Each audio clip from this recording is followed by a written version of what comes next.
الحمد لله رب العالمين والعاقبة للمتقين والصلاة والسلام على سيد الأنبياء والمرسلين أما بعد فأعوذ بالله من الشيطان الرجيم بسم الله الرحمن الرحيم أولئك كتب في قلوبهم الإيمان وأيدهم بروح منه صدق الله العظيم والحمد لله رب العالمين۔ میرے آقا کے پیارے غلاموں، نوجوان ساتھیوں اور بزرگوں، پردے میں بیٹھ کر سننے والی میری ماں اور بہنیں، السلام علیکم ورحمۃ اللہ تعالی وبرکاتہ۔ وعلیکم السلام۔ آئیے کو سننے اور سنانے سے قبل سب سے پہلے اپنے آقا و مولا حضور تاجدار مدینہ سرور قلب و سینہ احمد مجتبی محمد مصطفیٰ صلی اللہ تعالی علیہ وآلہ وسلم کی بارگاہ میں جھوم جھوم کر درود شریف کا نذرانِ عقیدت پیش کریں۔ پڑھیں بآواز بلند، اللہم صلی علی سیدنا صفینا مولانا محمد وبارک وسلم، صلو علیہ صلاۃ و سلام علیک یا رسول اللہ صلی اللہ تعالی علیہ وآلہ وسلم۔ ملک سخن کے ساہی تم کو رضا مسلم، جس سمت آ گئے ہو سکے بٹھا دیے ہیں، ڈال دی قلب میں عظمت مصطفیٰ،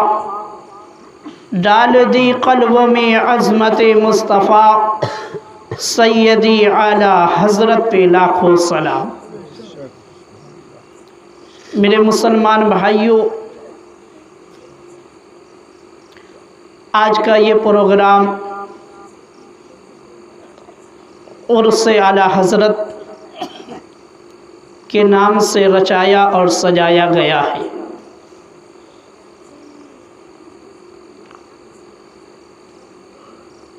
عرس اعلی حضرت یعنی سیدی اعلی حضرت امام احمد رضا خان فاضل بریلوی علیہ الرحمۃ و رضوان کی یاد منانے کے لیے، ان کا ذکر کرنے کے لیے، ان کی تعلیمات کو عام کرنے کے لیے یہ پروگرام رچایا اور سجایا گیا۔ تو میرے مسلمان بھائیوں، اللہ کے نبی سرکار دو عالم صلی اللہ تعالی علیہ وآلہ وسلم نے ارشاد فرمایا کہ الرسول اللہ صلی اللہ تعالی علیہ وآلہ وسلم قال ان اللہ عز وجل یبعث لہذه الامت على راس كل 100 سنة من یجدد لہا دینہا۔ حضرت ابو ہریرہ رضی اللہ تعالی عنہ ارشاد فرماتے ہیں کہ اللہ کے نبی سرکار دو عالم صلی اللہ تعالی علیہ وآلہ وسلم نے ارشاد فرمایا، یقیناً اللہ تعالی اس امت کے لیے ہر 100 برس پر ایک مجدد بھیجتا رہے گا۔ ہر 100 برس پر ایک مجدد اللہ تعالی بھیجتا رہے گا، اور اس مجدد کا کام کیا ہوگا؟ دین کے اندر جو خرابیاں پیدا ہو چکی ہوں گی، مجدد آ کر ان خرابیوں کو، ان بدعاتوں کو دور کرے گا، اور جو سنتیں مردہ ہو چکی ہوں گی ان سنتوں کو زندہ کرے گا۔ یہ مجدد کا کام ہوگا۔ اب اس حدیث پاک پر جب آپ غور کریں گے تو سب سے پہلے آپ کو یہ اطمینان حاصل ہوگا کہ اگر اللہ تعالیٰ نے نبوت کا دروازہ بند کر دیا ہے کہ اب ہمارے نبی سرکار دو عالم صلی اللہ تعالی علیہ وآلہ وسلم کے بعد کوئی نبی نہیں آئے گا، تو مگر اللہ تعالیٰ نے اپنے محبوب کی امتوں کو گمراہ ہونے کے لیے چھوڑ نہیں دیا ہے، بلکہ اللہ تعالیٰ نے ایک انتظام فرما دیا ہے کہ ہر صدی میں اللہ تعالیٰ اپنے محبوب کی امتوں کی اصلاح کے لیے، دین اسلام کی حفاظت کے لیے، دین اسلام کو نکھارنے کے لیے اللہ تعالیٰ ایک مجدد بھیجے گا۔ اللہ تعالیٰ ایک مجدد بھیجے گا، اور اس مجدد کا کام کیا ہوگا؟ اس مجدد کا کام یہ ہوگا کہ دین کے اندر جو بدعات پیدا ہو چکی ہوں گی، دین کے اندر جو خرافات پیدا ہو چکے ہوں گے، وہ مجدد آ کر ان خرافات کو بند کرے گا، ان خرافات کے دروازے پر تالا لگائے گا، اور ان بدعات کو، جو نئی نئی بدعتیں سیاح ایجاد میں آ چکی ہوں گی، ان بدعات کو وہ مجدد جو ہے جڑ سے اکھاڑ کر پھینک دے گا۔ تو میرے مسلمان بھائیوں، علماء عرب و عجم یعنی پوری دنیا کے جو بڑے بڑے علماء ہیں پوری دنیا کے، وہ اس بات پر اتفاق رکھتے ہیں، یعنی سب کا یہی کہنا ہے کہ 14ویں صدی کا اگر کوئی مجدد ہے، 14ویں صدی کا اگر کوئی مجدد ہے تو وہ امام احمد رضا خان فاضل بریلوی علیہ الرحمۃ والرضوان ہے۔ ہر عالم دین اس پر اتفاق رکھتا ہے، چاہے وہ عرب کا عالم ہو، چاہے وہ ہندوستان کا عالم ہو، چاہے وہ پاکستان کا عالم ہو، چاہے وہ بنگلہ دیش کا عالم ہو یا امریکہ کا وہ عالم ہو، ہر عالم اس بات پر اتفاق رکھتا ہے کہ 14ویں صدی کا اگر کوئی مجدد ہے تو وہ امام احمد رضا خان فاضل بریلوی علیہ الرحمۃ والرضوان ہے۔ اب دیکھو میرے مسلمان بھائیوں، میرے آقا نے جو بتایا ہے مجدد کا کام، کہ مجدد آئے گا، بدعات پر روک لگائے گا، خرافات کو ختم کرے گا۔ اب میرے آقا امام احمد رضا خان فاضل بریلوی علیہ الرحمۃ والرضوان کی آپ جب سیرت کو پڑھیں گے، دیکھیں گے، تو آپ کو یہ چیز واضح طور پر ملے گی کہ اگر 14ویں صدی میں کسی نے بدعات کے خلاف سب سے زیادہ فتویٰ دیا ہے تو وہ امام احمد رضا خان فاضل بریلوی نے دیا ہے۔ اور اگر آپ سیرت اعلیٰ حضرت کو پڑھیں گے، دیکھیں گے، تو آپ پر یہ چیز واضح ہو جائے گی کہ جو سنتیں 14ویں صدی میں مردہ ہو چکی تھی،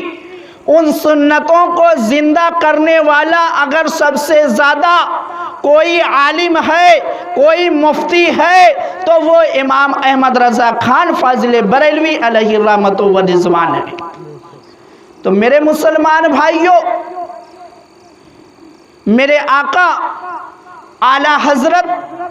امام اہل سنت فاضل بریلوی علیہ الرحمۃ والرضوان 10 شوال 1272